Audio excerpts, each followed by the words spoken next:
these are going to be people that are your vote blue no matter who people. So it's vote blue unless Muslim. Let's be very clear about these people that we're going to show you, because in any other universe, they would be vote blue. He is their worst nightmare for many reasons. He is. Look how cute he is. How could they not like him? He's just so cute. His wife is gorgeous, by the way. Yes, she is. I would vote for him just for his wife. His wife is gorgeous. I was making this joke as like Mamdani's wife's husband. Something like that. I'm sorry. Go ahead. I'm sorry. No, go ahead, Peter. He's Muslim. He's Indian. He's a socialist. He's anti-Israel. And he is everything that Pete Buttigieg believes he is in his own stupid mind. This is the guy who has that Obama gravitas, and I'm hoping against all hope. Which is why he scares me a little bit, but Which is why he scares me too, that he doesn't succumb to the pressure. So far, he's doing a great job. Oh, yeah. And with that said, Colin, if you would, let's show him the murderer's row, no pun intended, of the Zionist Israel lobby-owned Democrats that have decided that they will not get behind Zohran. And I guarantee you, they will not get behind him under any circumstances leading up to the election. I even go so far as to say they are all going to endorse Eric Adams. Yes, they will. They will fall in line. Absolutely, they will. Colin? So, guys, these are the Democrats. These are the Congress people that are in his area. So that are in New York. Yvette Clark, who is supposedly a progressive, as some people like to point out, not when you're taking $100,000 from the Israel lobby. And of course, she has decided that she is not going to endorse Zohran under any circumstance. Shocking. Next one. Lauren Gillan. Laura Gillan. I'm not sure which district she represents in New York. Again, you know, the other thing that's also interesting about the AIPAC or just the Israel lobby in general, some people are expensive and some people are really cheap. Doesn't cost a lot of money to buy them off. They're just ready, willing, and able. Yeah. Yeah. Well, then you've got people like Bernie and Alex who do it for free. Yeah. Well, Jean-Claude Quintine knows exactly what that's all about. Oh, that's funny. He's like, I live in her district. All right. Yeah. As more people would see through it. Next one, please. It gets better. Adriano Espan and $200 and almost $43,000. He seems very happy to take that money. He's like, "Oh, I'm so happy to take this money." Yeah, got his close up and gross. Very excited. Gross. Next one, please. These are so ridiculous. There we go. There we go. Tom Suozzi, the asshole who decided that I am going to vacate my congressional seat in District 3 on Long Island, run for governor, get my ass kicked, and then run back to my district with my tail between my legs and get the seat that the Jewish representative what was his real? No, what was the name? I loved him. I loved him. He was Andy Kaufman. I am convinced of it. What was that guy's name? I kept thinking he's going to rip off a face mask and be Andy Kaufman. What? Oh my God. Who was that guy? Santos. What was the guy's name? Oh, Santos. Yes. So he gets into legal trouble. Yes. Gets out. George Santos gets out. But remember, George Santos is not his real name. It's something else. No, I'm telling you, the whole thing was a joke. So anyway, the best Jewish. That was the best. That was the best part. And so now Suozzi gets back into power. Tony Clinton. There you go. That's it. Tony Clinton. That's well played. Well played. So Suozzi, of course, has taken over $300,000 from the Israel lobby, and no surprise. And he happens to represent a very Zionist-dominated district on the North Shore of Long Island. So I do not suspect that he will be changing his opinion anytime soon. Next one, please. I wonder if the people on the low end look and say, like, did they like, why aren't you paying me more? Look Here's how much. The best. To me, this is the best. This guy's a total piece of shit. So Dan Goldman, who we all know should not be in Congress, it should be Yulene New, but that's a whole other argument for another day. This man is the heir to the Levi Strauss jeans fortune. So He is a filthy rich mother effer and a very proud Zionist, to say the least. But I ask you, why would a guy that's as rich as him need to take almost $400,000 from the Israel lobby? I don't understand that thought process. Fantastic question. What does that serve? I don't know. Maybe, and again, I don't want to get into stereotypes here, Jen, but is that cheap that he has to take a lot of filthy money because he's filthy to begin with and just doesn't give a fuck? It's all gross. You're asking again. It's like how many angels can dance on the head of a pin? You know, I don't know. Like, how many I don't know. They're all gross. Indeed. All right. So F you, Dan Goldman. But he may get primary by Brad Lander, and that would only be sweet. We're still working our way up to who is my least favorite person in the entire Congress. I know. Oh, let's keep going. I know. Grace Ming, who Grace, you little hoe. You're over 600 grand. Woo! So this lady, who again represents a sizable Asian district in Queens, and of course takes a substantial amount of money from the AIPAC lobby. It's not even really, as far as I would imagine, it's not even an AIPAC, or even a pro-Israel dominated district. But for whatever reason, they feel that this is a necessary part of the job. So she's ready, willing, and able, baby. Keep going. Oh, boy. Gregory Meeks, man who has been in Congress longer than some of us have been alive, has decided that taking almost $700,000 from AIPAC is necessary, even though there's probably no way that he could lose his congressional seat unless he is leaving in a box, much like a lot of other people.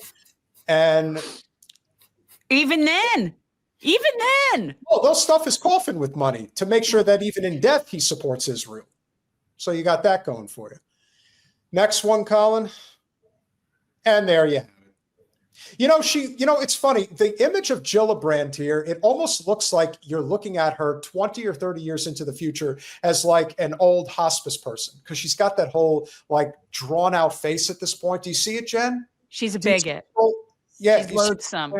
Yeah, loathsome. Well, that's what happens when you take $1 million from AIPAC. You look like a soulless piece of shit. She is a soulless piece of shit. The way she spoke about Zohran, it's like that could be her final, like how, Elizabeth Warren, my final thing for Elizabeth Warren was really, calling Bernie a sexist, where it's like, she's just, this woman's disgusting.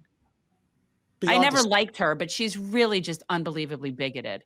And another person who was basically gifted a Senate seat. She didn't actually win that outright. No. So no surprise. Next one. There he is. There he is. There he is. There he is. The good news about Richie Torres is that he did say, now granted, we still have to get to the November election, but Richie Torres has said that he will not run for governor of New York if Zohran is the mayor of New York City. Now, that's probably smart thinking on his part, because if Zohran is the mayor, he has no chance. And Zohran will actively campaign against him in New York City. And if he can't win New York City, he can't win the governor's seat. So I would say that this guy, who's for quite some time has had pretty good political calculus up until now, and hopefully he's going to suffer electorally, politically, economically, and socially as a result. We're not even done yet, by the way, because there's still someone else, isn't there?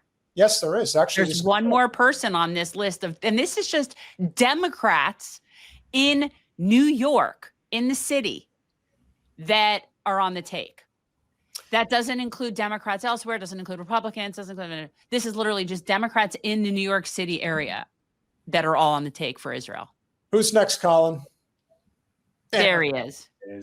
There he is. Going on national TV saying, I don't know Zohran, so I won't support him.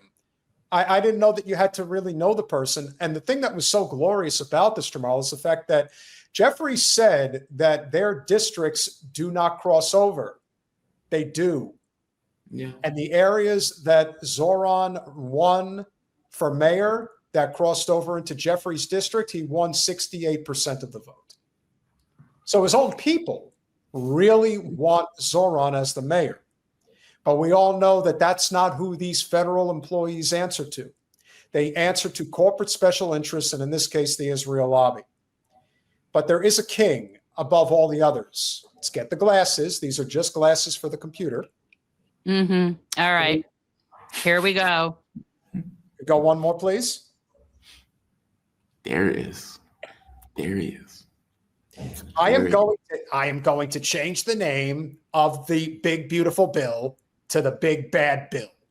And that's going to be my contribution. And so here we are asking ourselves, why can't we have nice things? Now, I agree with you that the American people, they're kind of in their own way. They don't want to fight. I understand that life beats you down and people really don't want to, they don't have the strength. There's too many things they're worrying about on a regular basis, how they're going to keep a roof over their head. That's the point. That's the whole point, right? But when it starts to get shoved in your face like this, you can't, Jen and I talked about this last night. No matter what happens from here on in, the Israel lobby is never, that cat's never getting put back in the bag again. It's just a question of when the dam breaks. And it is our job, whether it's us, whether it's you, whether it's Sabby, whoever, it is our job to stay relentless on this because people don't like this at all. In fact, they hate it. And they can see the scam. Once you see the scam, you can't unsee the scam. And that is why, in my opinion, the significance of Zohran's win has so little to do with what he'll be able to accomplish out of Gracie Mansion, of which I imagine will be very little. But just the fact that he did win, and he won with the weight of the world against him from this lobby, which is one of the 2 or 3 most powerful lobbies in this country, along with Big Pharma and Big Oil. And the fact that he was able to pull it off. And it's not over yet because they're going to give $100 million to Eric Adams. They will. But maybe he still wins anyway. And wouldn't that be beautiful? But just the fact that he has completely blown the door wide open on how full of shit the Democratic Party establishment is, how that when they're out there complaining about the fact that Trump's bill cuts $1 trillion from Medicaid, that the Democrats do not support the one policy that would fix all of it, which is single-payer health care, of which you are in a country right now that I believe has it, but we don't. And these are all simple solutions as far as I can see. So what are your thoughts on this exposure of the hypocrisy that is the Democratic Party establishment and the Israel lobby? I feel like we've done this before, and I have no surprises with this. And I don't mean to be cynical about it, no. But let's be very honest. The entire party is trash. The party doesn't look this. It's almost like saying, did Donald Trump really believe in ending the wars? Well, no, he just said it to get from point A to point B. Did Donald Trump really believe that, I'm going to Medicare, Social Security, all of these things won't be touched? No, he was saying to get from point A to point B. I'm saying that shtick is the entirety of the Democratic Party. We believe in healthcare. We believe in advance. We don't believe those things. Anytime an actual candidate runs that is aggressively pushing those things, the party is against that candidate. Even if Mamdani or Zohran wasn't, let's say, Muslim, they would still be against him because he calls himself socialist. Yeah. So he had both of these things. When he's making a speech and he's saying we need to get our hands on the materials of production, that's a big deal. The Democrats don't believe that stuff. They are at best Republican light, and at best, in their minds, like for example, anytime you've had Trump come into office, he passed a grotesque tax cut. Did they really change anything when Trump got out of office? No, they just stood still. Trump comes in and does more grotesque stuff, and I would wager to you the next Democrat is not going to change anything either.